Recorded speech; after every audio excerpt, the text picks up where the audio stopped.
Pessoal, bom dia. Hoje nós estamos aqui com o professor Grégory Cattaneo, da Universidade de da Universidade Sorbonne, em Paris, e da Universidade da Islândia. Ele vai apresentar um pouco sobre aspectos da carreira dele, dos trabalhos dele que ele tem, inclusive, relacionado a vários aspectos da Islândia, sobretudo nas comunidades da Islândia medieval, alguns aspectos relacionados à mitologia nórdica, que envolvem os países escandinavos. Então, eu vou passar agora a palavra para ele. Professor Grégory, thank you so much for being here in the channel. It's a pleasure. And the first question that I ever made for the guests is, what's the start your career in this area? What is your interest in for the Viking Age to the Iceland aspects? What's this start? Well, I would say it in one word. First of all, thank you, Martia, to have me today. I'm very happy to be here. It's only one word for me. It would be the word saga. So that's what sparked my interest into the Viking Age and further into the medieval Scandinavian studies. In general, it's literature and history and archaeology and so on. So is this world, and it's the name of my daughter. My firstborn is called also Saga, because I think it's the most interesting aspect of this field, and that's what also pushed me when I was 21 years old to settle and come to Iceland for my studies. I really hesitated between Norway, Sweden, Denmark, Iceland, and Iceland caught my attention because of its medieval literature that we call saga. Oh, that's very interesting. And that's amazing that you put the name of the saga. Is very, very, very beautiful, this. And do you have a work that you analyses le parler viking, vocabulaire historique de la Scandinave ancienne et de médiéval? In this work, you put some aspects of the language of the ancient Scandinavia, and how this is doing this work to translate the Old Norse for the French language. It's a funny work because it was my, how do you call it, an appendix, a glossary that I had when I was, just to help me when I was working on my PhD. It's something very typical that we do as French historians. When we study, I had it in Latin also, I had it in Old Greek, I had it in other like ancient languages. And every time we work on a subject, we have to be able to translate. I know some of my colleagues are not agreeing with that. They will keep, for example, the Norse words into their work, for example, Hödingi, Bondi, Godi, and so on. For us French historians, we always try to translate it. It's not the best, but it's a way of understanding and putting ourselves in their shoes, understanding their culture. So I believe, in general, that to understand the society, you have to know the language. That's why I always put a huge stress into learning not only Norse language, but also modern Icelandic, which is really crucial when studying this subject. And this was just an appendix, a glossary that I had written just for myself at the beginning, just to be sure like what we had like behind the term like bondi, what do we have behind the term thing. These are like really like basic words that everyone know. We all know these words, but to be able to translate it, to understand it in another language, it's very important. And then at the end, it was one of my directors that pushed me to take it out of the PhD and to publish it before I finish the PhD, just to have it as a guidebook for students. So now it's the second edition, and we are planning on the third edition for next year, and an English translation of the book that will come also next year. so 2024, for the American market. Because funny enough, this book has been mostly sold on the US soil, more than in France. So it's kind of surprising. So the idea, I always pay a lot of attention to the word in my work. Well, that's fantastic because I think it was one of the first books that I saw that tried to make a translation for the Old Norse to the French to try to comprehend the language of the Viking Age and traducing for the French language, actual French language, and that's very And very interesting. exactly.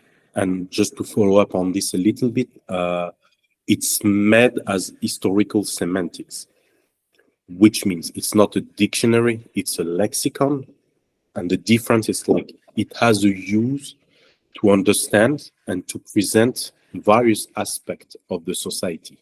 That's why I have around like political institution, culture, language, weaponry, nationalities or nations. If we can talk about nation and nationalities back in the Viking Age, but how they were perceiving the others. So like the Serkier, for example, that was supposed to represent the Saracen in the French medieval sources, the people from North Africa, and so on. So it's really like an insight. I always call it as a door into the Viking and medieval ages, to have this word set up and presented to the general public.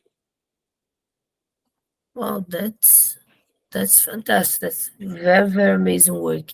And one of the most interesting things on your work is about the Le Commentaire des Habitants d'Islande medieval. This works is about the communities in the Iceland. How did you start to work about this research about the communities in the Old North society in Iceland? Okay, so this is a very good question, and it's very, I think it's interesting because it's made out of a bet. It's my former director, the Professor Helgi Thorlaksson from University of Iceland, now retired, who is today probably the best historian we have in Iceland for the medieval history from the older generation. Helgi told me that I should work on the word reppar or reppur. So this kind of, we translate it in English by commune, but I'm not really happy with the term. So I call it community of inhabitants, which is a little bit different because it brings together more concept.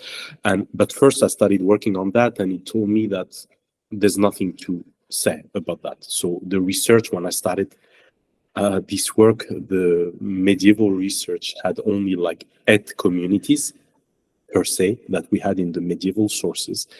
And at the end, I came up after my PhD with like 240, something like that. So I managed to map them up by switching the subject. I was talking about semantic history in the beginning, and I got this from one of my old archaeological professor, Ori Vestensson, from also the University of Iceland. He got this brilliant idea of putting together various like gathering of people, because as you know, we did not have villages per se in Viking or medieval Iceland. It did not exist, but we have communities gathering and coming together, and they had various names. We will call them reppar at one point. We will call them also sveit, like in modern day Icelandic Svetarfjella, the communities of inhabitants in the countryside. And we have also concept like bygd, that we will have in English by settlement, something like that. And then at the end, a monster, a semantic monster called hérad. They're translated today by region, but I prove in my thesis that it could also mean little communities at that point. So by putting together all these words and really looking into the text, what we had, I managed to put into life these lost and forgotten communities. So that's why I call it communities of inhabitants in general. So it's not only a reppar, but it was Repar and Sveit, and then the other one, Big, Hierra, and in some occurrence, Tvervi, translated by neighborhood, and then Thor, that came together. And thanks to that, I managed, by studying only the written medieval sources we had, to map them and to put them together. So that was a huge work. And it came, like I say, as a bet, because it was told that it was impossible to do it. So I wanted to take up on this bet and do it. And I think I managed to find a solution to this problem. Yes, it's very, very interesting because you describe a lot about the relationships in these communities that come to the many countries of Scandinavia through to this region of Iceland. And we can saw that the sagas are very, very close to the reality of the societies in the Viking Age. And how do you see this perspective of the sagas and the reality of the life in the Viking Age in the Iceland? Well, I don't know if it really gives an insight into the life of the Viking Age. It's a huge, huge debate we've been having for like 150 years between scholars. But the key answer, and my school, my historical school of thought, is the historical anthropological school. So for that, I use it as a material. Like I was talking about doors or windows. So for me, it's a window. Is it real, the window to the Viking Age? I do not think so.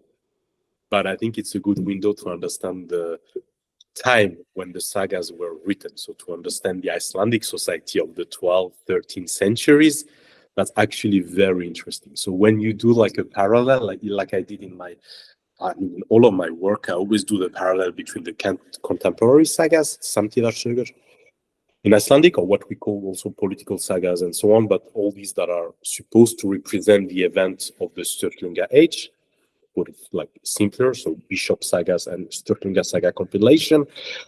When we compare them to what we call the so-called sagas of Icelanders or family sagas, which are supposed to be set like 250 years before the time they were written, we can manage to have quite a complete pictures of the society. And again, I started my interview today with the word saga, so that's very important to me, that we have the only, I would say it's one of the only region in Western Europe where we have this type of documentation that do not come only from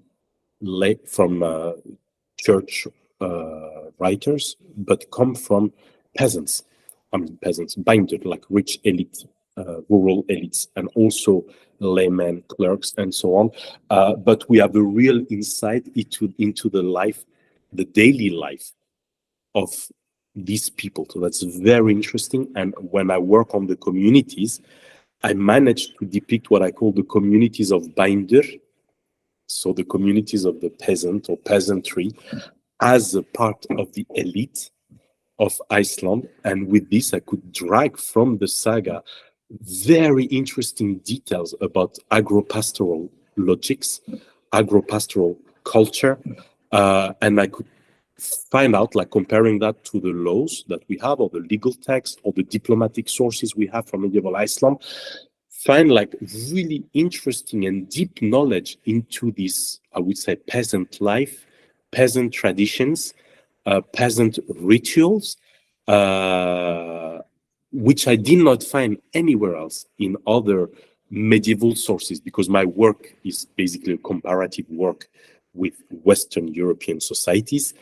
I compare communities in Iceland with the communities in medieval France, for example, in medieval Spain, in northern Italy, in Germany, and so on. And I could have, thanks to the saga, like some very trivial depiction of this peasant life. So for that, it's very important. So to say that it's a real windows into the Viking Age, I don't think so. But at least to understand medieval Iceland, it's very important. Oh, that's fantastic. And I would like to know opinion of you about what is the most important relationship that this medieval society in Scandinavia with France have of these most important characteristics of the two countries for negotiations, for exchanging, or what is the most important aspect of this encounter of these two Well, different locations? okay. If you talk about in terms of real exchange between people, I would say it's a cultural exchange with like elites. We had like very like learned men in medieval Iceland that went to not just France but went to parts of the old Carolingian Empire. So we don't know. They call it Valand in the sources. They call it Frakland in other sources. We have the famous Svarta Skola, the black school that was mistaken for the Sorbonne at one point, and then we realized it was probably one school in Franconia, so between France and Germany. We had Simon de Frodi that was studying there. We had also bishops that went to the mainland to learn about institution and so on. Just to give you one idea, one like real example, I worked a lot on tithe and tithing.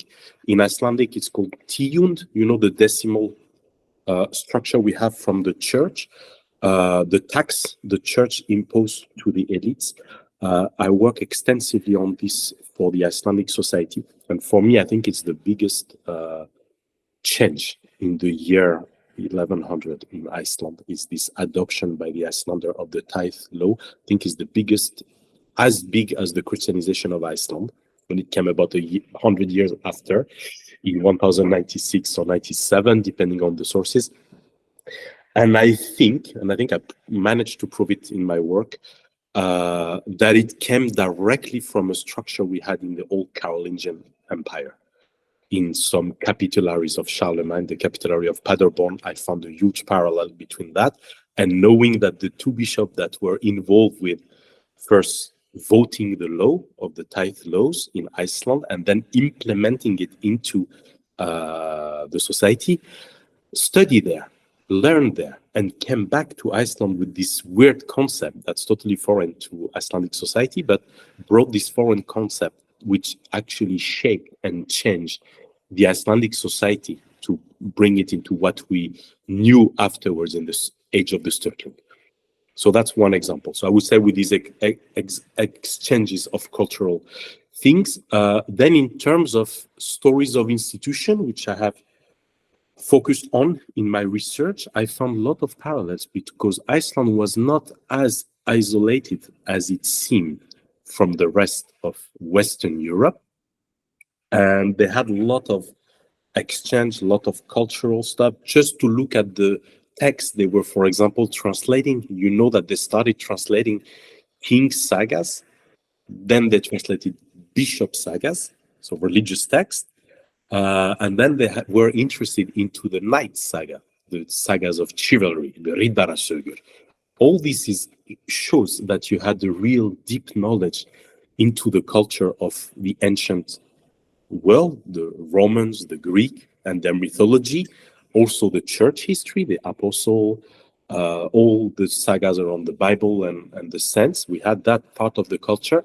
And then the knights, so all this Matière de Bretagne and all this legend about knighthood and chivalry and so on. We had it in the source. So there had been like constant cultural exchange between these two parts of the world. Well, that's amazing.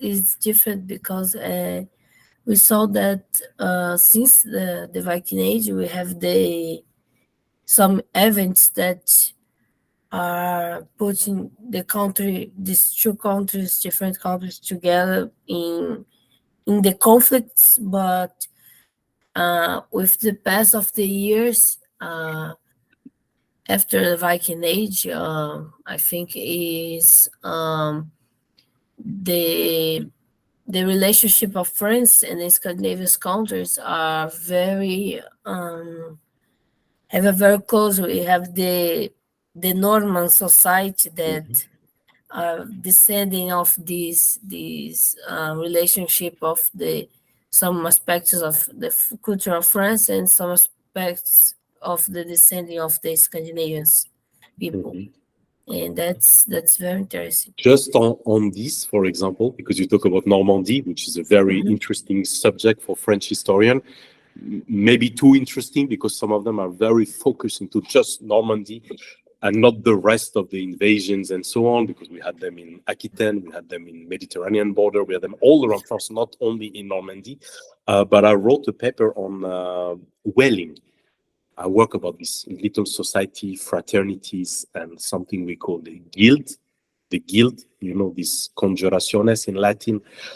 So I found like whaling guilds in Normandy, in the old Norman laws that I put in parallel to the Icelandic medieval laws, some chapters from Grágás, called Rekathautur, that we have in various manuscripts.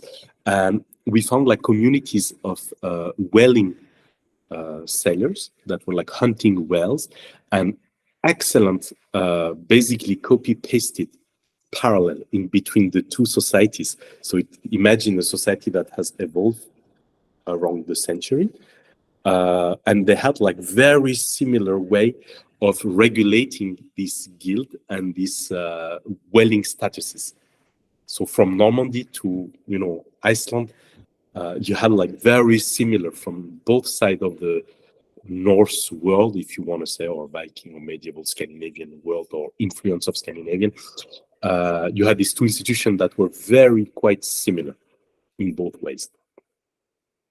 Well, that's surprising me. It's very interesting that France was one of the countries that was this heredity of relationship with the Scandinavian country, and have so many persons that have this connection to the both countries for the hereditary of the Normans, and that's very very interesting to see. And you have an interesting work that's called "Understand the Balance of Power in Eastern Iceland." Some remarks in the saga of the man of Svanfell. It's interesting because I think it was the first contacts that I have to this saga. And what is specifically about this work for people that was starting to analyze for the first time this article? What is some important aspects in this article? So, okay, thank you. So you read this one, you work on this one? Yes, I And you read. say it was your first contact to the saga of Svinafell, or to the sagas in general? No, it's my first contact with the saga is of the man of Svenfell. Okay, so that's very I like to hear that. Thank you. So what I did for that is what we call in history case studies. So I wanted to do something that I talked to you about historical anthropology before, so it's my school of thought. I built on the work both of Helgi Thorlaksson, my mentor, and Bill Miller, a good friend from Chicago. They work a lot on this, and I had a director in France that followed me during my PhD called Dominique Barthélémy, who is the leading expert in feudalism in the Western world. And the three of them, they work on very similar subject, which is the feuding society of the vengeance, society of vendetta. So the escalation of violence and conflict in medieval society. And I wanted to do the same work, a case study, but put it in one region with its communities, and put together this little micro society as a window into medieval Iceland and the feuding society. But to put it a little bit more complicated, I decided to choose one saga that was probably not that much studied by my colleagues. There's almost no study on the Svinfellingja saga before I did this. Also, a region that is unknown in Iceland. So if you're familiar with Iceland, all the historians will tell you that all the eastern region, unfortunately, has not that many sagas written about them. And we lost, like, what was it called again? The Jarðabók, the land register of Árni Magnússon and Paul Vidalin in the early 18th century. They had a whole volume about the east of Iceland that unfortunately was burned and was lost. So it's very difficult for a historian to work with that with very limited sources. So I wanted to work with very limited sources, put together the main structure, the main concept that my elders have laid for me beforehand, to see if I could bring a real case study on this region and the conflict between chieftains and rich elites within this little micro society. So it's the conflict between the two brothers, the descendant of the Svinfellingja lineage of chieftain, and a local, we call it Storbondi in Icelandic, called Ögmundur Helgason, if I remember right, who has the power, is running Kirkjuberg at that time. And you have a conflict in between the government, the one that owned the representation at the General Assembly, and the local farmer that has the real power in the region, which wins basically. At one point of the saga, he wins it before he gets banished from his region. So I think it was a good way of presenting this society of conflict, how the feuding mechanism works, and how this can help us shed a light on this little region and its local politics. Because there's a lot of aspect that we have in the diplomatic sources about the same character. Sæmundur Ormsson, for example, presented as a chieftain that will regulate drift laws of his region. We have a charter, a real legal text from the diplomatic sources, and it's the same character that we have in the saga that is fighting against his uncle Ögmundur. So it was a very good way to put together all the documentation I had as a historian, the sagas, the laws, and the diplomatic sources, put them together, made them talk to each other, and try to implement this feuding society concept that we had from medieval France, that Bill Miller did for the sagas of Icelander, that Helgi Thorlaksson did also for the sagas of Icelander, but no one had done it for a contemporary saga, part of the Sturlunga saga compilation, like the Svinfellingja saga, before I did this paper. Well, that's very, very interesting, because it's a question that I have too. It's because when I saw some aspects of the culture of Iceland, we see some aspects of organized and in actual context. Example, the Parliament of Iceland is one of the old uh, in function in around the world. And what is did you see some aspects of the Iceland from the past for today? What is the difference that have in these two different aspects of political economics? How did you see these? Some of the If I understand correctly, you mean in the contemporary society of Iceland, or? yes, to the comparative with the old and the actual society of Iceland, how we can saw that's this true. I don't really know. I would say that we still have a parliament. It's called Alþingi, the same way. We have access to the text. People know the text, even if they start to lose in school interest into the old Scandinavian texts and their old Icelandic texts and their cultures. We still have access to it. The main point I would say is the language that hasn't changed that much. So it's easier for school student to get direct access to the primary sources, which would be for any other student of the medieval world, like very peculiar and difficult, because if I give you a text in Old French or in Latin, if I give it to any French student, like in a normal school, they will not have access to it because the language has changed a lot. So I would say that's very funny to study when you come from the medieval world and study modern day Iceland. Not only the language, but the institution and a lot of terms are the same. I was talking about the communities before, so we still talk about Sveit in Iceland. We still have Sveitarfélag, we still have Repar. They're still pretty much alive. So the Repar I've been studying in the year 1100. I still go to them when I travel in Iceland. The farms, they have the same name today, most of them, even if they have changed a little bit their location. We still have the same farms. Svinafell, I was talking about with the Svinfellinga saga, it exists. Kirkjubær cluster, it exists today. So for someone that has been studying the sagas and the old texts and the old society, I think it's funny because, of course, the society has changed a lot today, but you're not totally lost when you travel in modern day Iceland.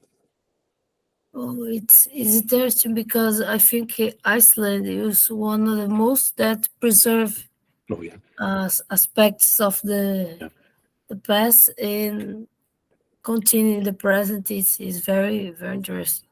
definitely. Up to their, my wife is Icelandic, and up to their genealogy, for example, they know exactly from which settler they descend from. They have a book for that called, funnily enough, Icelandinga Bók, Book of Icelander, like the famous piece of pseudo-historical work from Ari the Learned.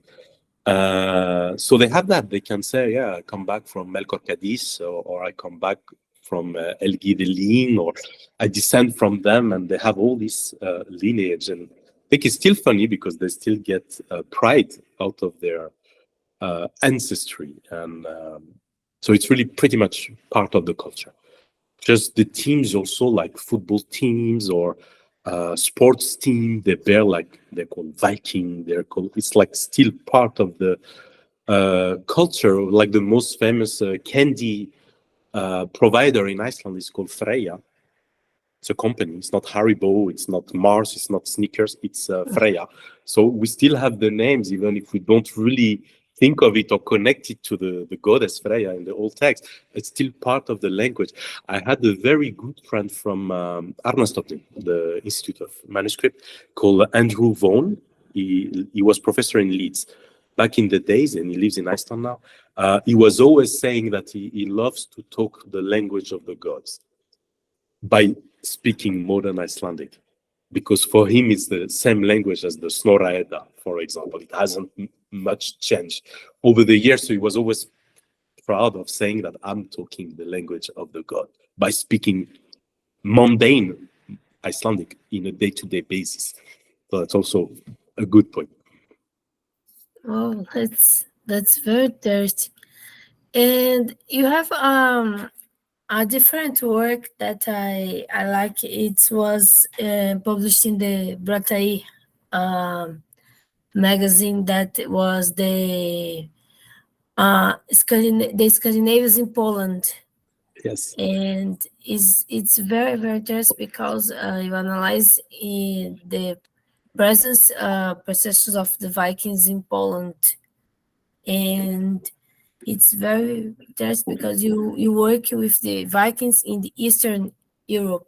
How Mhm. this you can say about this work? How this is how can I say? How this work is the context of this is from the Vikings to in Eastern Europe. How this is Mhm. working? So this one was it was actually my first published article in a peer-reviewed journal, 2008 or 9, if I remember well, and it was part of a Viking identity network. a conference I did in Birmingham with Professor Chris Callow, Judith Jash, and some other scholars. And we all had a specific subject. And I work on Eastern European Vikings. When I did my master with Ori Bjestensen in Iceland, I did a master in archaeology. And I work a lot on Viking Rus. And I got contact with Władysław Duczko, the scholar that wrote the book for Brepol, the Northern World, Brepol, or I don't remember. The Northern World Collection was the name of the book was Viking Rus, and I exchanged a lot with Władysław. And then I met a lot of scholars because at that time was not many, I would say, Western scholar interested in Viking Rus. And if they were interested in Viking Rus, they were mostly focusing on the Österweger, the Varangian road to Byzance, and not really other countries such as Poland. Because Poland, I think it's a real, how can I call it, terra incognita, to put it in Latin. But it will be a field, and it is now a field that has given us amazing scholars for the past 15 years. We had a wonderful scholar called Jakub Morawiec, a good friend of mine. We have Remigiusz Gogosz. We have, what's his name also? The one that worked with Neil Price on burial. I'm super sorry if he hears me, but he did an amazing work on burial graves and queer graves and so on. So we had amazing scholars that are coming from Poland today that are like researching it with their sources and stuff. But my idea was just to, at the beginning, to study the famous Norman controversy that we had in Eastern Europe during for like 120 years. It was a huge debate were the Scandinavian presence attested or not, and archaeology proved all these nationalistic Russian or Slavic-speaking scholars that actually Scandinavian people were there. Were they that important? We don't know yet, but they were part of their society, of their state-building formation. I'm thinking of the Kievskaya Rus, for example, the Kievan Russia. They asked me to do in France a huge paper to go back on this old field of mine, old research, when unfortunately the conflict started in Ukraine, between Ukraine and Russia, to do for the French speaking and French readership a whole paper on the Viking or the Kievan origin of the Rus and see where this conflict come from, why the ideology, who were the Vikings that settled on the Eastern Road and so on. But for this, to go back to the Polish stuff, was very interesting because we knew that Vladimir the Great, that became Saint Vladimir, was basically a third generation Scandinavian. Putting it this way, for the apostle of all Russia, it's really strange, but he was a pure pagan. Before he became a Christian, he had many mistresses. He was a fornicator. I don't remember the name, but if you pardon my English, it's translated by a great fucker or something like that. That was his nickname in the sources before he became Saint Vladimir of all Russia. But he was a real interesting character, and he was the first one to hire bodyguards that will become, after some decades, it will become the famous Varangian Guards. But he was the first one to get the idea of bringing Scandinavian and use them as personal bodyguard. Then he pushed the basileus of Constantinople or Byzance to do the same. That became the famous Varangian Guard. But I wanted to look it up from the Polish sources. And in the Polish sources, we have also like a leading dynasty called the Piast, with a founder, like a big king called Mieszko I, who was the first big ruler. And I realized by doing some research that actually his bodyguards were also Scandinavian. We found tons of Viking artifacts, weaponry, and so on into their graves, into the old castle or settlement of Mieszko in Poznanie. We found like graves that are basically Scandinavian origin. So his god, called in Polish the Drużyna. The Drużyna was made of both Polish or Slavic culture and Scandinavian warriors. When you look furthermore into these famous sagas that we study, you all know it. If I ask you the most famous Vikings in the saga, is the Jomsvikingar. Jomsborg, even if we haven't found it per se, we know it's in Vineta today, or Wolin with the famous Wolin festival. So it's basically in Poland today. And so the most famous Vikings were Polish, if you put it in modern day category. They were not. It was an old culture that we had around the Baltic Sea that was with a lot of exchange between modern day Sweden, modern day Denmark, and so on. But they were all exchanging together. But the big stronghold of these Viking pirates was Jomsborg, if we believe the saga. And archaeology has proven us right. We found a lot of Viking ship for just underwater archaeology around this area of the Baltic region. We found also emporium, like Viking settlement, all around the Baltic, all the way to Estonia. So there were a lot of contacts. So that was my first work. I wanted to present the Norman debate that we know very well from the Russian point of view about Kiev, about Ukraine and Russia. We've been studying that on the Eastern Road. I wanted to bring it a little bit closer to Central Europe and to see how we could basically transpose it into the Polish historiography that had happened part of the Soviet Union and then after their independence, and how it has actually influenced a lot researchers in Poland. So that was this first work, and today, like I said, there's a lot of amazing scholars that are like working full-time on it and have been producing a lot of interesting works, and just also in terms of translations. Today we have in modern Polish almost all the sagas have been translated into Polish over the past decade, which is amazing. My friend Remigius, for example, translated the Hemskringla. It's not a little work to translate the Hemskringla into Polish. He did that. Jakub Morawiec also did a lot of sagas. He gave me, I remember, the Hallfredar saga, saga of Icelander, and then a lot of king sagas. So there's a real research. I will say today that Poland or Polish researchers are really one of the top pool of Scandinavian and Scandinavian study researchers that we have.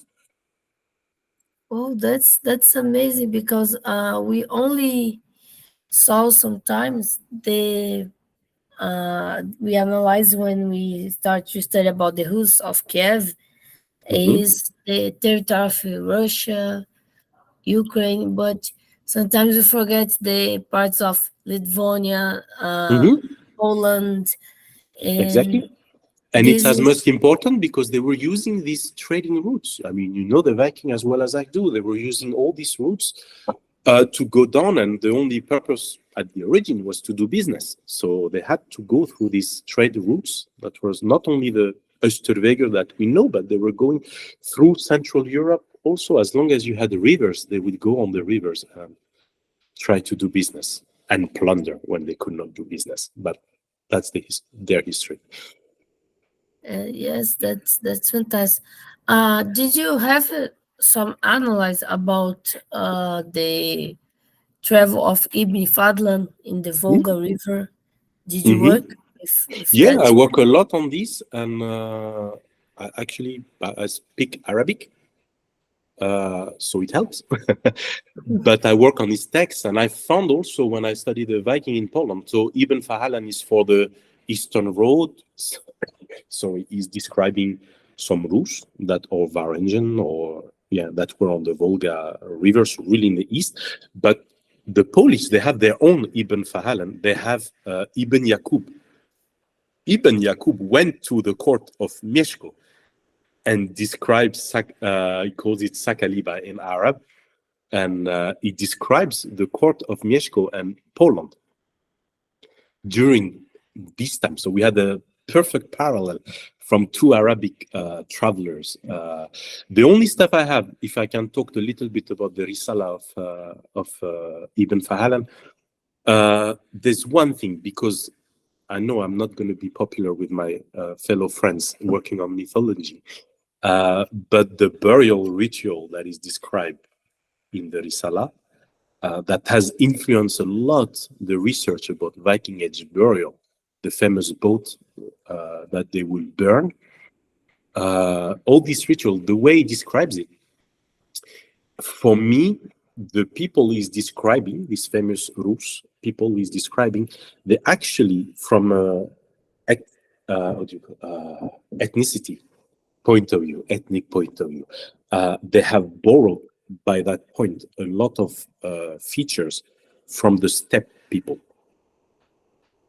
from the people that they would meet, these nomadic people riding the Dnieper, riding over the Volga River and so on, the Pechenegs and all these other people that were actually burning their death, whereas in Scandinavia, as you know perfectly, we were burying them, not burning them.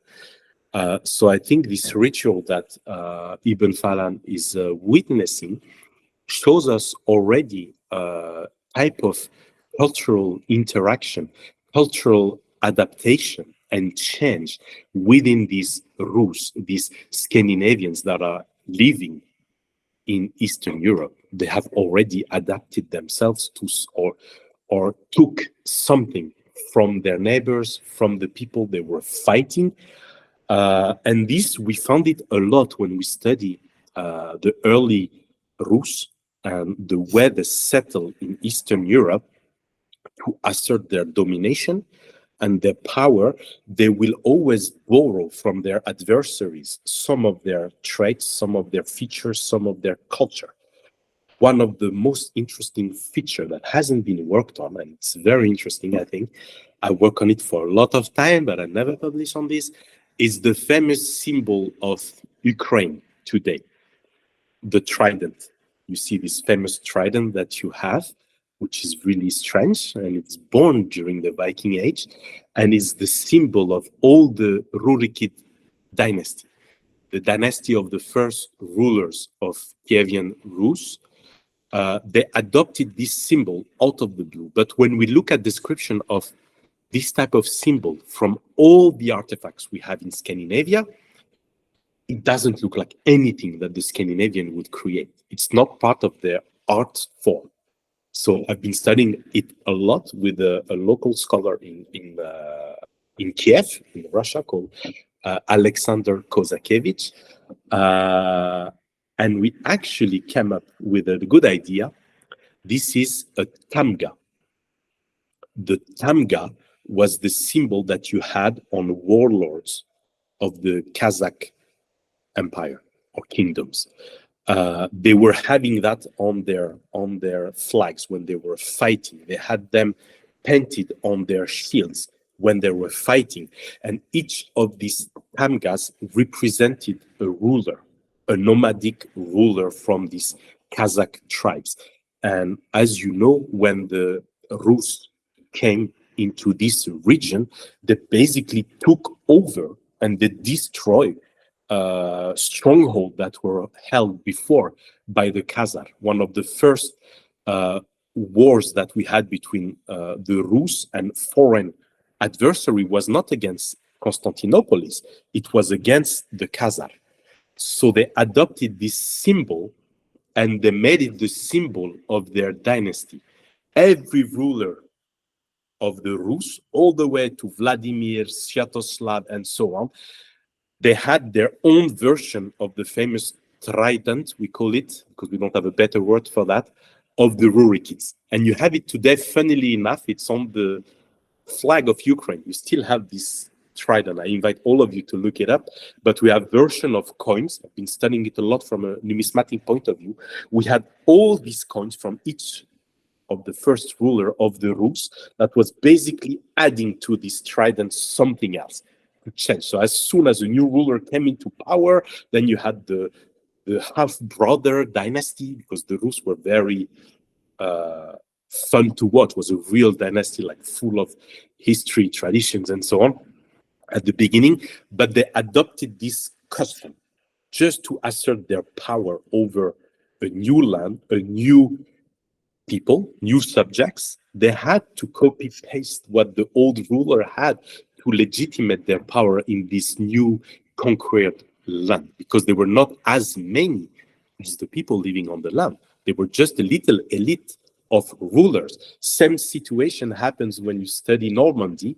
The Danish that settled with Rollo in Normandy were not that many.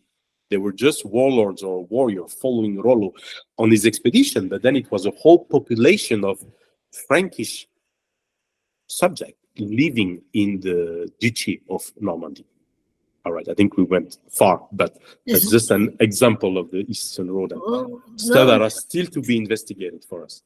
No, it's fantastic, your analysis, because I didn't know about so much about this trident, and when you talk about, I was thinking, whoa, that's amazing, because show that part of the Arabic culture was part of the Scandinavian side Yeah. from Rus, and that's fantastic. I I think that, was very surprised about that.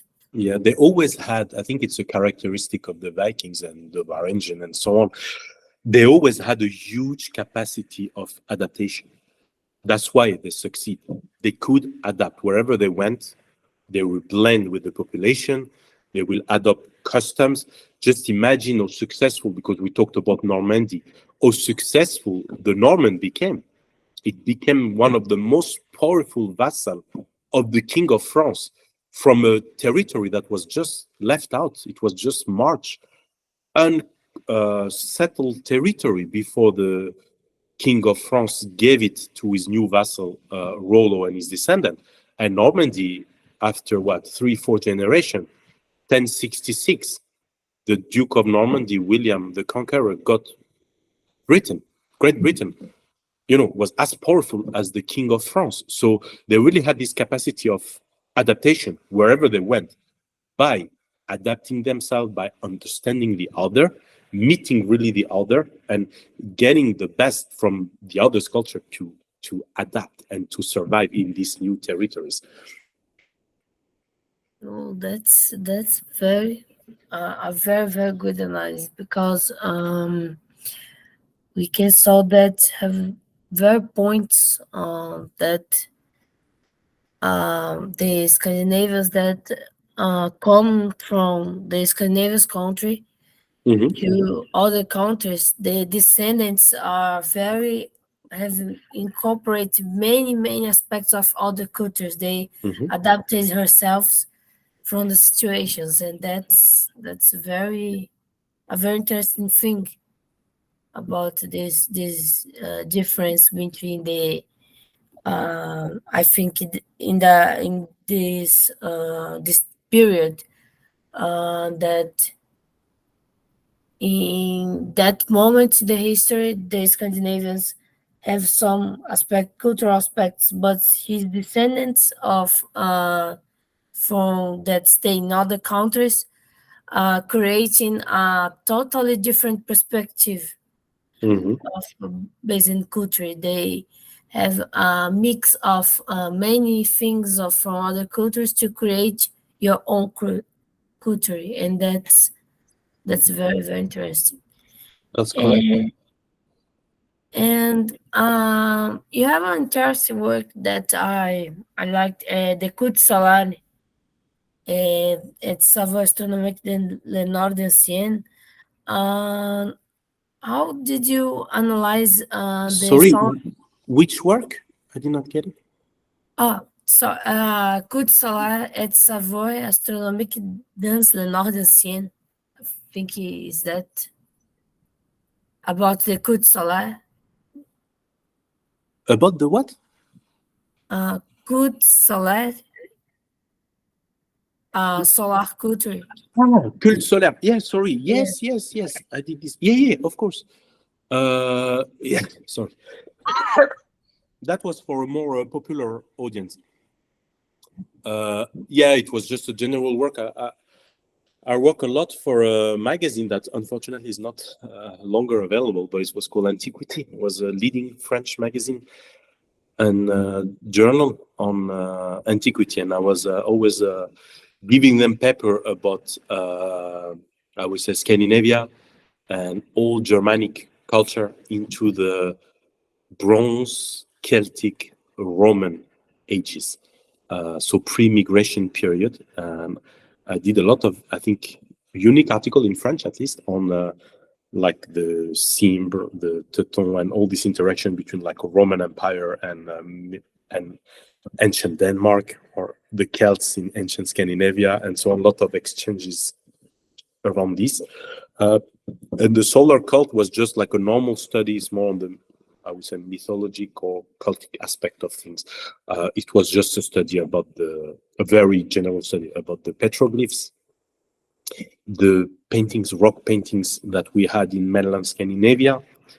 And then I compared also like the Nebra disc I study, so that's more from continental Germany, as a calendar.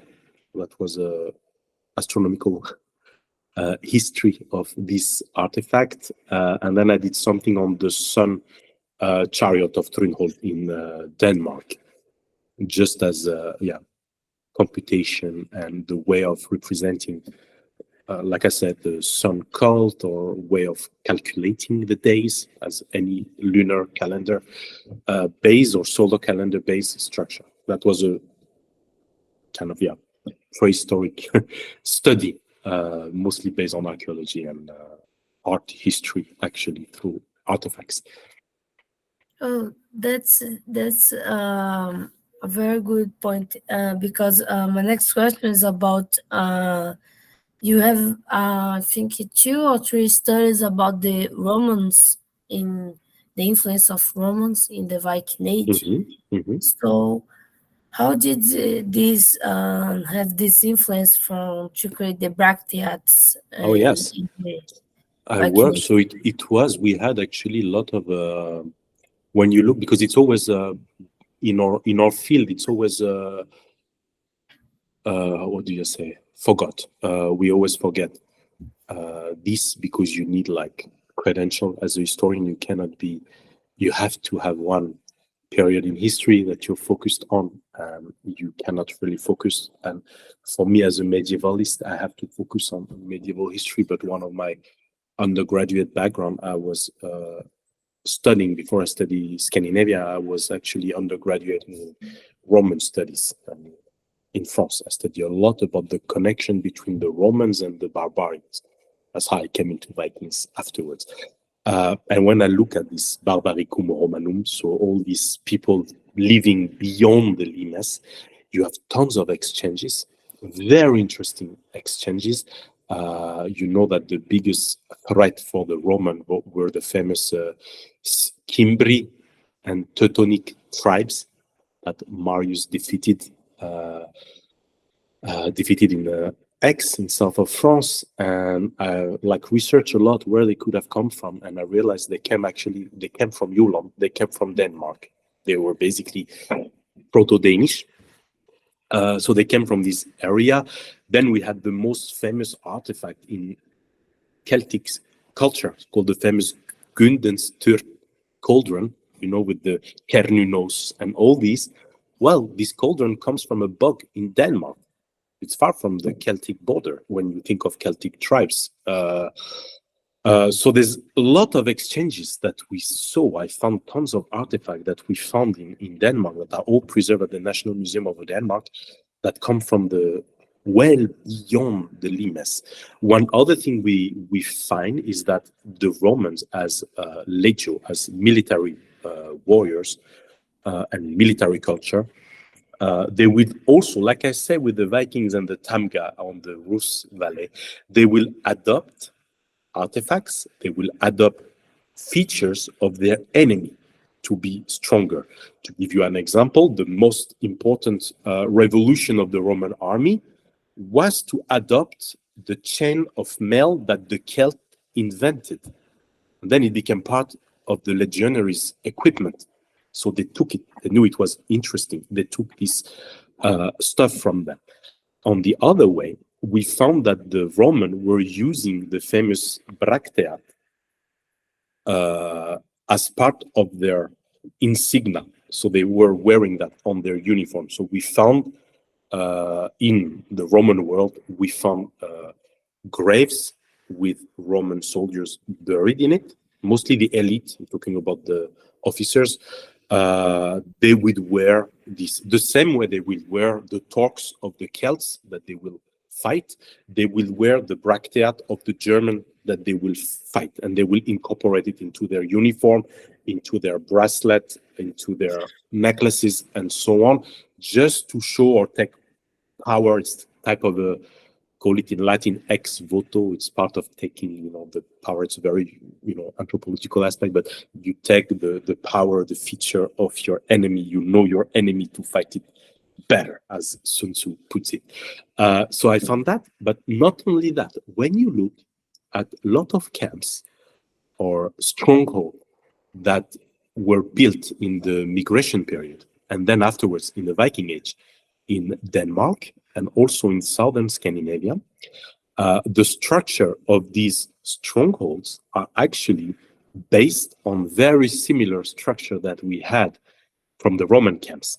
All the famous Roman camps that were built around the border had the same geographical structure and architecture as this stronghold. So you had, from the military history point of view, a lot of parallels that the Proto-Scandinavian or the old barbarians would adapt features from the Roman Empire at that time. So it was way more exchanges, and I would say way past the famous limes, the famous border between the Roman Empire and the Barbaricum land. You had actually a lot of commercial and military exchanges between this culture. So again, you don't picture the ancient world as a static world with borders. It was, as much as today, a world in movement based on exchanges, maybe peaceful exchanges or warlike type of exchanges. The exchanges were there at that time. So there's a lot of parallels in this. Oh, that's very, very interesting, because the bracteate was one of the pieces that is much more the Germanics using, based on the Mhm. Roman bracteates, but they put the gods, Of like course. And then we found, for example, in one princely burial in Denmark, in Lindelmhøje, they found like vessel, like glass beads from the Roman Empire, stuff also that were made. I don't remember. It's in my papers, but one artifact, gold artifact that was made in probably in Bulgaria. So it's so many exchanges that they had when they were plundering or traveling and so on. And we found that on both sides. So like Romans artifacts you found in Denmark, and then you found like Scandinavian artifacts in the Roman area, in the Roman world. So yeah, there were way more stuff. Maybe like a tribute that the Roman were imposing, or any type of war price, or I don't know, goods from plundering a Roman village or something like that. But they would bring and have this transfer, cultural transfer of artifact, and sometimes not used for the same reason. We can push it to the Viking Age. You know that the Vikings were often, we have it at the National Museum of Iceland, using dirham as pendant. So they were changing the way, they were not using it as a monetary artifact as it was used in the Arabic Caliphate, but they were using it as pendant and symbol. So it's exactly the same structure of exchange that you can read through the ages. yes, it's totally different, because the Vikings using, like a jewel, Mm-hmm. the The some coins. points from Mm-hmm. the Arabic world, from other worlds, And and we have a lot in Iceland that we found like in old farms in the middle of nowhere, like at the end of a fjord, with the dirat from the Caliphate of Baghdad. And that's amazing. put together around Viking beads into a nice necklace, and they were wearing it proudly. So we had all of these exchanges. Well, it's a very, very interesting um, analysis because they see that some coins they can use some the material of the coins to produce some materials from the day by day from in the Mm-hmm. society of Viking Age, Mm-hmm. but they use some of them to like how can I say unnecessary for using in these days, and so that's very very different to see that because Scandinavians are in that time they they look uh, they look like to using some in the Viking Age using some points of other cultures in their culture, but with different usings Mm-hmm. from that aspect, and that's very interesting to see that a coin will be transformed in a pendant, and Mm-hmm. that's very very different thing to see in this act. And Professor, do you like to show your PowerPoint presentation or If you want, we can allow to share window. Yeah, I can yeah? share one with me. You can tell me if you see it. Check.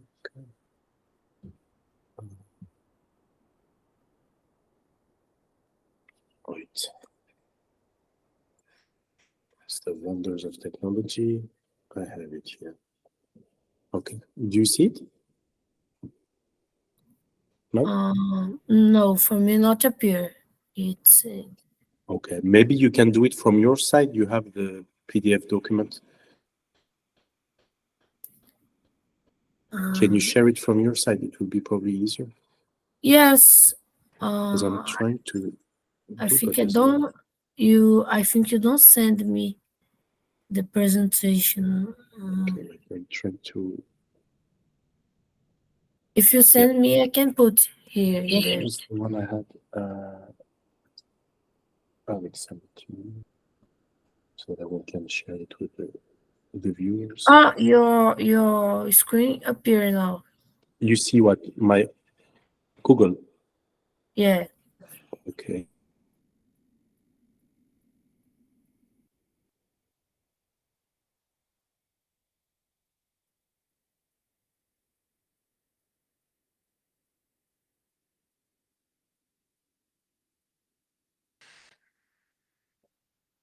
Sorry, it cut. Can you manage to see it now?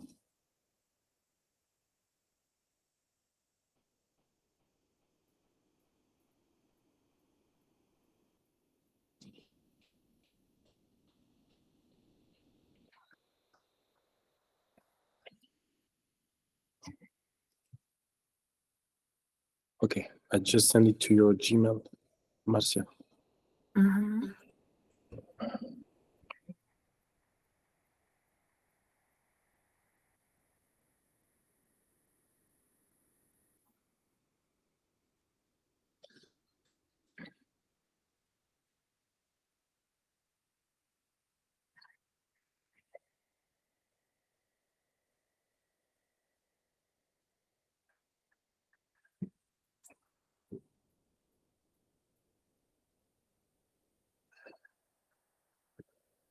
Did you send the email, Professor? Ah, here. You Appear. have it? Yeah. Perfect.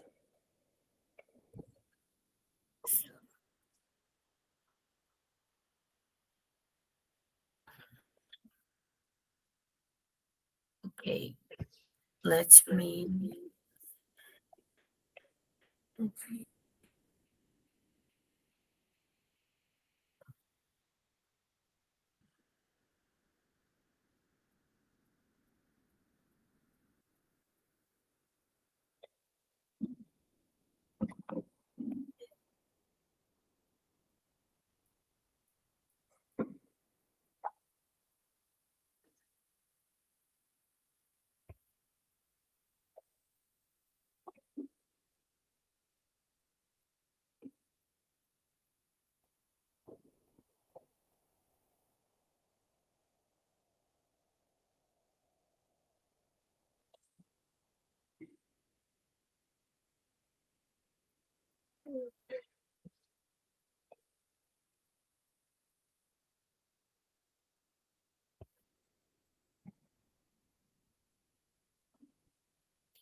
It's a peer profession.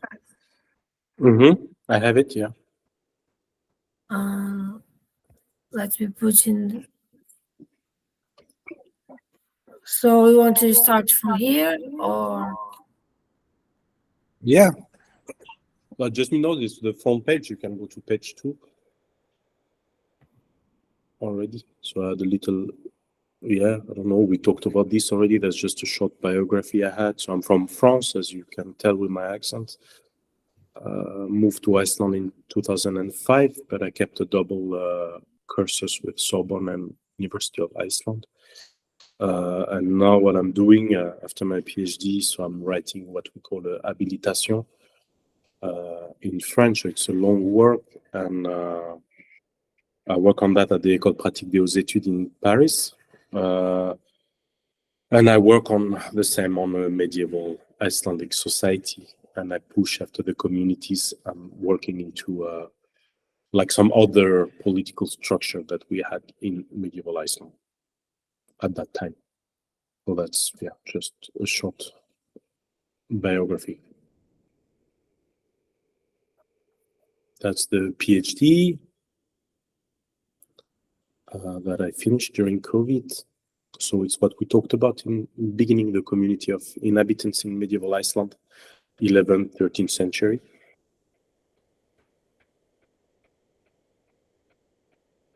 Yeah, and that's the newest one. So this one also I talked about tithing, the tithe in medieval Iceland, saga, laws, and communal hierarchy. This is a part of the habilitation. So it's a huge paper that got published just now in Cahiers de Civilisation Médiévale, which is a very dynamic peer-reviewed journal in France. And it's one of the leading one we have today in terms of medieval society. And the little interesting thing about this paper is that you have the first French translation of the Tiundarle Graugaus. So the law, the tithe laws that you have in the Konungsbok version and the Stavaravsbok versions of Graugaus, you have it in integral translation into this article, which is a presentation of it. So that's one of the newest one I have. And then you can go to the next slide. I think it's medieval. No, it's some of my research. But I have one paper coming for the English journal called Viking and Medieval Scandinavia. It's coming next year about fortification in medieval Iceland.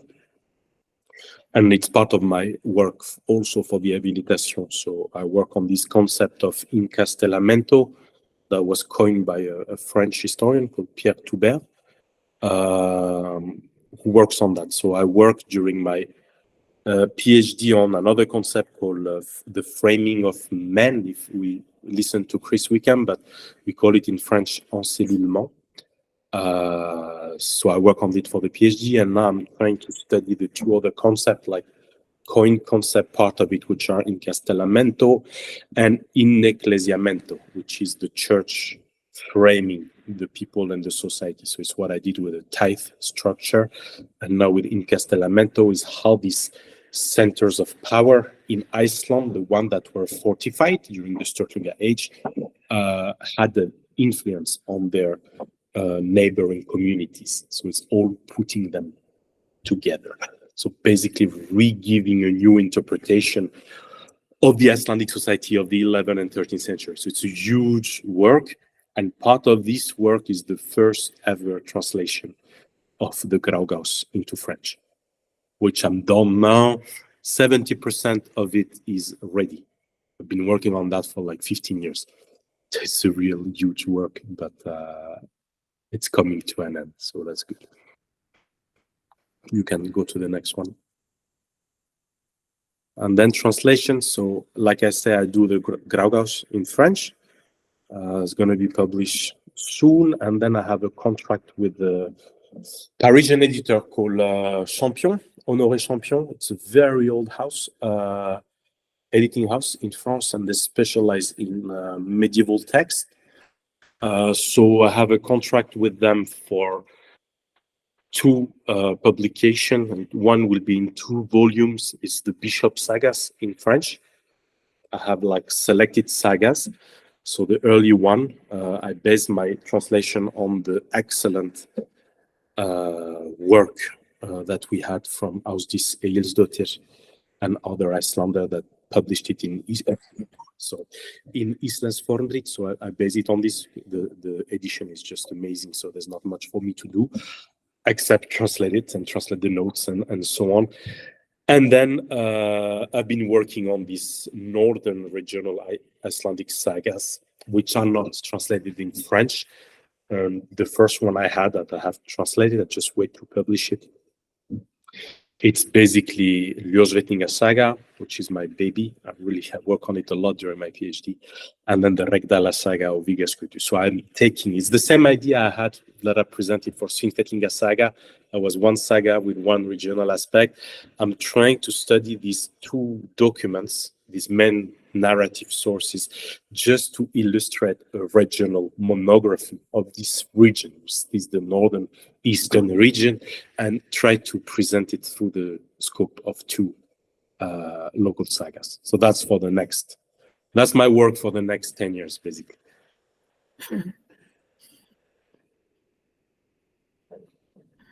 That's the little book that you presented as first work. So we can go past that. We talked about it. And then I do like for this medieval journal in France called it's for the popular audience. I always had double hat.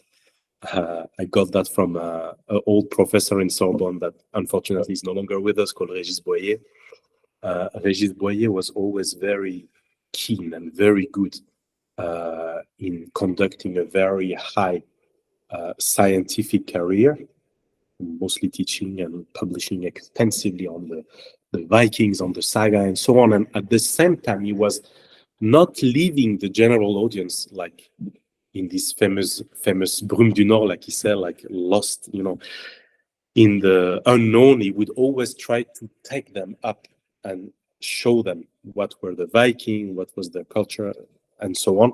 And he had all these popular, we call it scientific vulgarization, but I don't like the term. I prefer talk about popular science, just for everyone to understand. So I work a lot with Emdal, which is the editor in Normandy, and they're the leading journal in the French-speaking market about the medieval society. So I do a lot of Norse-related article, but also about normal medieval stuff. And because they're always amazing with the illustration and the picture and stuff.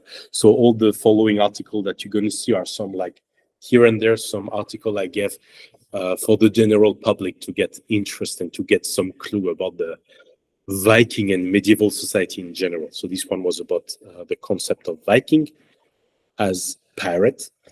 Was a generic article and got a good feedback from the public in France.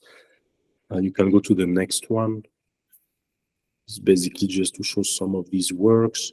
This one is more technical. It's about monastic foundation in medieval Iceland.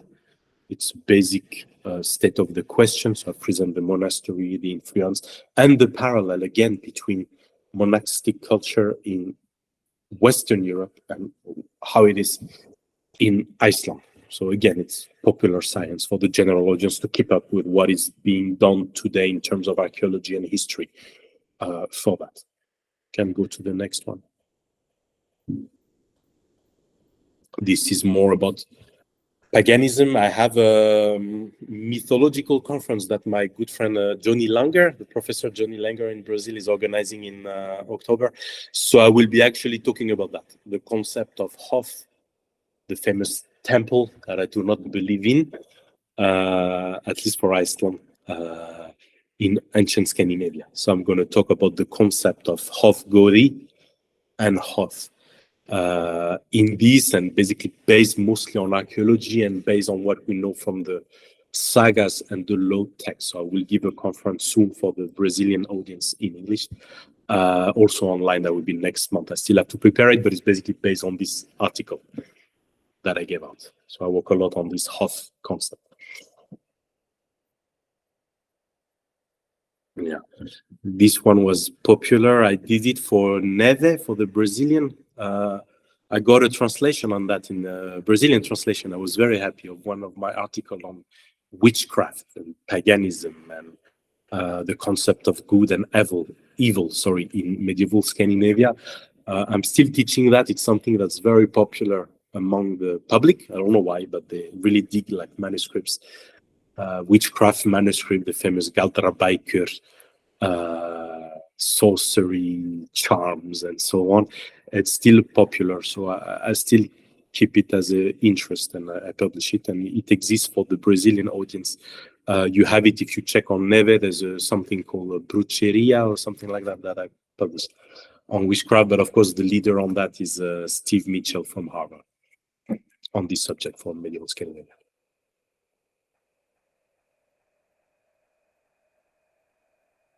That's stuff mostly on the cult aspect, shamanism, anthropology also. So I did one on the place of the horse in Scandinavian society around the concept of fertility, death, and shamanism. And then the one you were mentioning earlier about the solar cult in Scandinavia. And I have published the solar cult twice in two different reviews. One specialized in antiquity that's no longer existing, and the other one is called Mythology. It's a journal specializing in old world mythology. And I do a lot of parallel with anthropology in my works. All right. Yeah, and these two are what we talked about for basically the Iron Age, Celtic Iron Age in Scandinavia. And then the second one I did was about Roman Iron Age in Scandinavia, by really studying the parallel, the exchange that we had during these two periods of Scandinavian history, antiquity, prehistory, if we want to coin it, because it was before we had written sources. So it's mostly based on archaeological artifacts and field reports that I had, and it's mostly based on Denmark in the Celtic and Iron Age, Roman Iron Age. So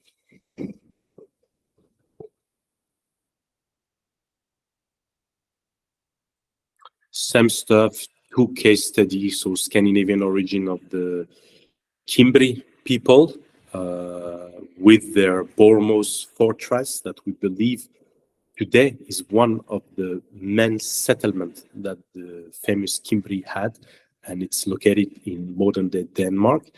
And then I did, for the Roman Iron Age, a case study of the burial site of Himlingøy in Denmark, with also through the artifacts to show this Roman artifact we found and how it was a birthplace of the elite.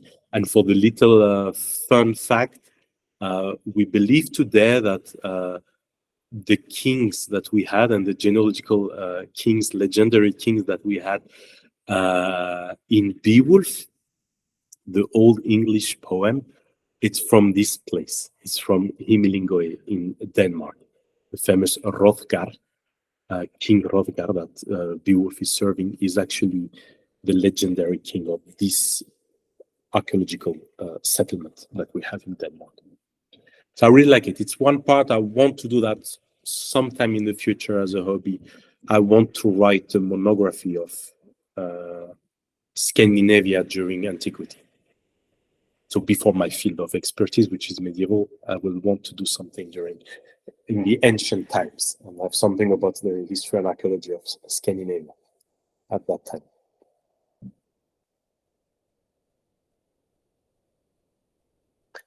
Yeah, so this is more art history. So I entitled the one on Bractea that you were mentioning earlier, Marcia, is I say when Rome was shining among the barbarians.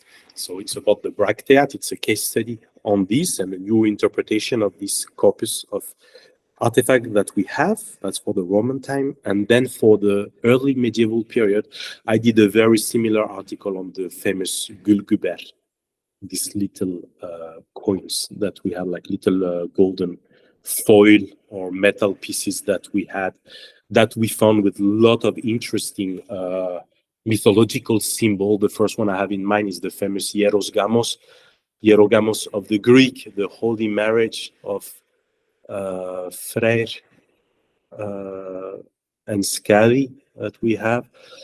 You have tons of very interesting mythological aspect. The same that we have also on the Bracteat that we had from that. So it's just, again, a state of research and a little introduction to the French audience that doesn't really know what are the Bracteat and what are the Gullguber. So it's always to popularize and vulgarize this scientific research.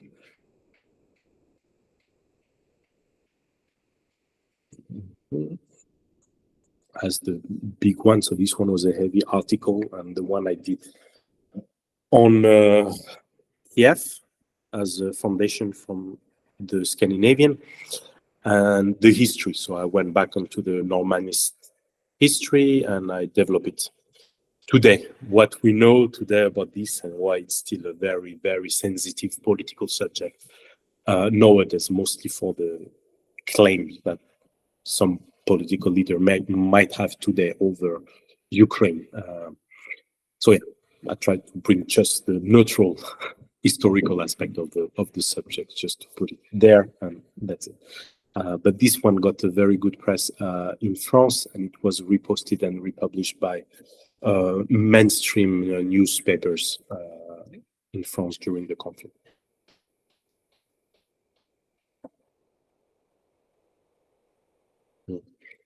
So some other work, mostly like on very specific aspects. So I did some about the runic inscription. So basically, as I present it as a source of history, as basic epigraphy, as a tool for the historian and the archaeologist. So just to learn about the society and the people. And then the one I was doing this comparative study between the guild, the whaling guild that we have in Normandy, in the old customs of Normandy, in parallel with the Rekathater we have in the Old Norse sources or in the Icelandic medieval law books, which is the Grágás and some other version of the Grágás. I always put it there because you have always nice pictures, so it's fun for a presentation to have a cool picture with it. You can go to the next one, Marcel. Thank you. Yeah, so these are like stuff I do from more like medieval point of view, so it's not connected to the medieval Scandinavia, but just to the medieval world, because I'm first and foremost the historian of medieval society as a whole. So the first one is on the Crusades, the Jihad, Holy War.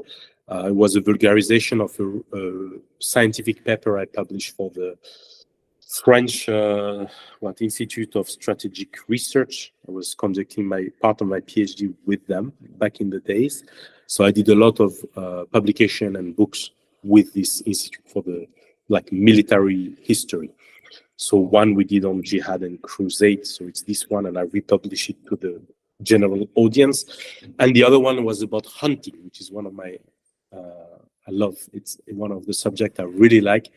The art of hunting, or synergetic, we call it in French, during the Middle Ages. And in this case, I use a book from Gaston Phébus, which is the first manual of hunting that we had in the Middle Ages.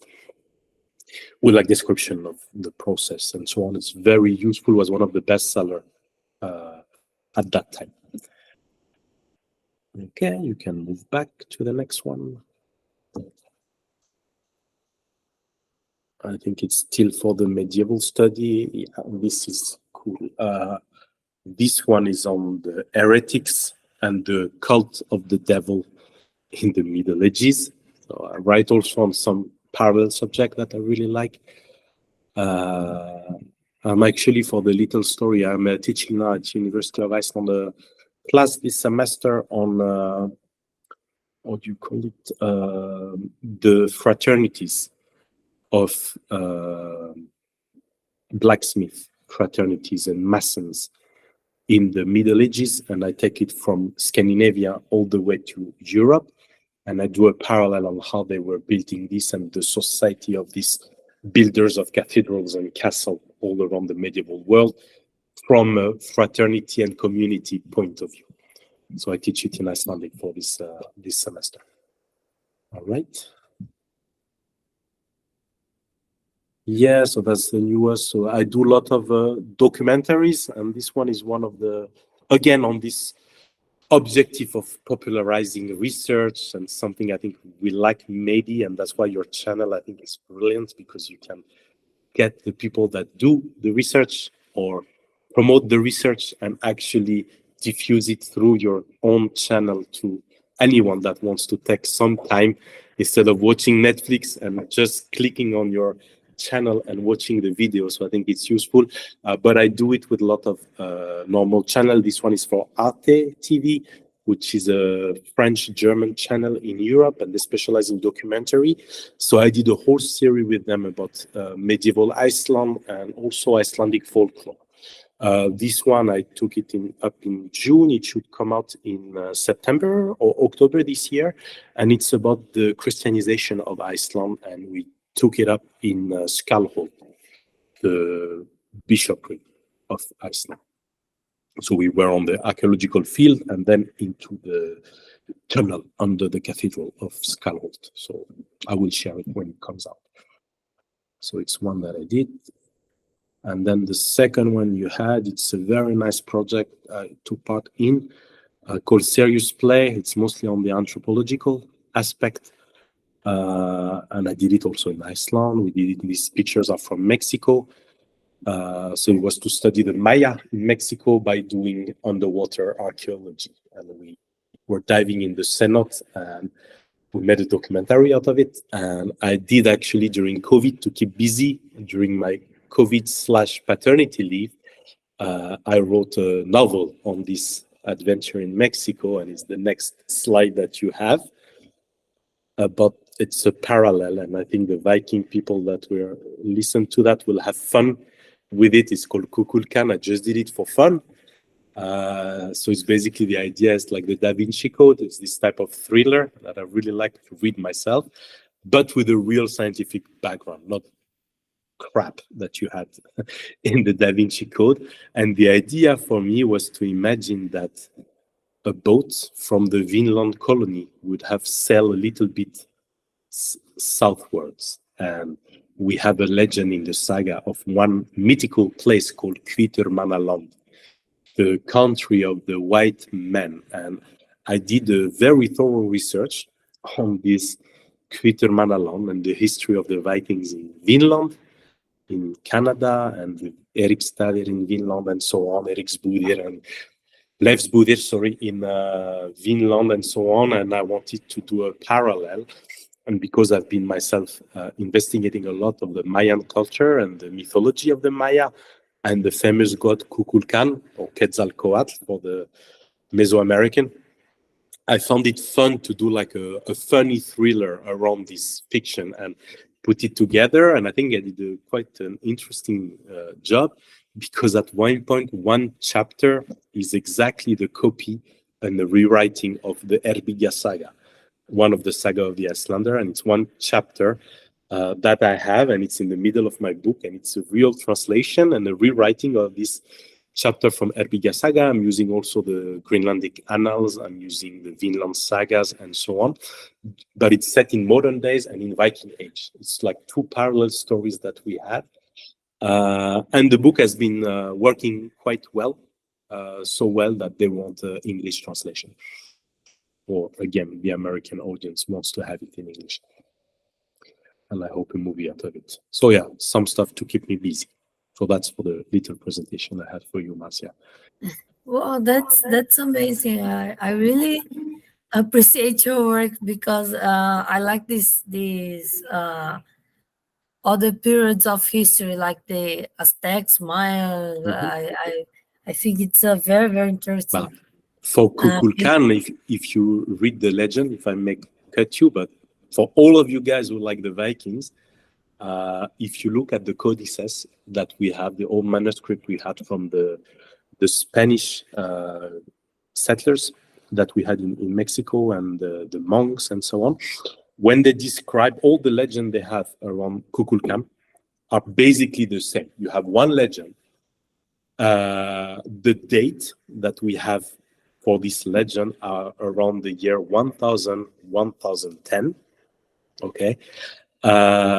We had a god or a semi-god, a legendary founder, a founding father, if you want, that comes to the Maya, to one tribe of the Maya that's on the Gulf of Mexico. And he comes on a boat made out of snakes. So it's like snake boat put together with the snake head. It comes from the east, from the east. And so from the east comes over there. And this god, which takes the name of Kukulkan, the bearded white god or the feather serpent, depending on the legend, is bringing, it's like a civilizational god. So he's bringing culture, he's bringing some architectural factors like pit houses, for example, poles that you build houses and stuff, a new culture. He brings peace, he brings a new symbol in the legend. He breaks down in one of the codices. It's really funny. He takes a spear that they wear, break it down and bring the symbol of the cross as a symbol of peace. Of course, these legends are rewritten by the monks, so there's a lot of influence on this. But it's very interesting, and that was a very vivid legend because when Cortés came to Mexico, when he came to Tenochtitlan and met Moctezuma welcomed him with open hands, according to the sources, because it was supposed to be the return of this Quetzalcoatl or Kukulkan god. And my idea was just to put, in a fictional way, of course, put these two legends together and see how we could find something fun out of it. And that's how I came up with this legend of Kukulkan. Oh, that's fantastic, Professor. Thank you so much for doing this interview. It's a pleasure to receiving you. You have a lot of good works, good articles. I really appreciate your work, and Thank you so much. see you in the event in October. Yes, if you will be there, it will be my pleasure. Yeah. Muito obrigado, Ah, Marcia. muito Thank you obrigada. so much. And bless, Thank you as so we much. say in Icelandic. Bless, bless.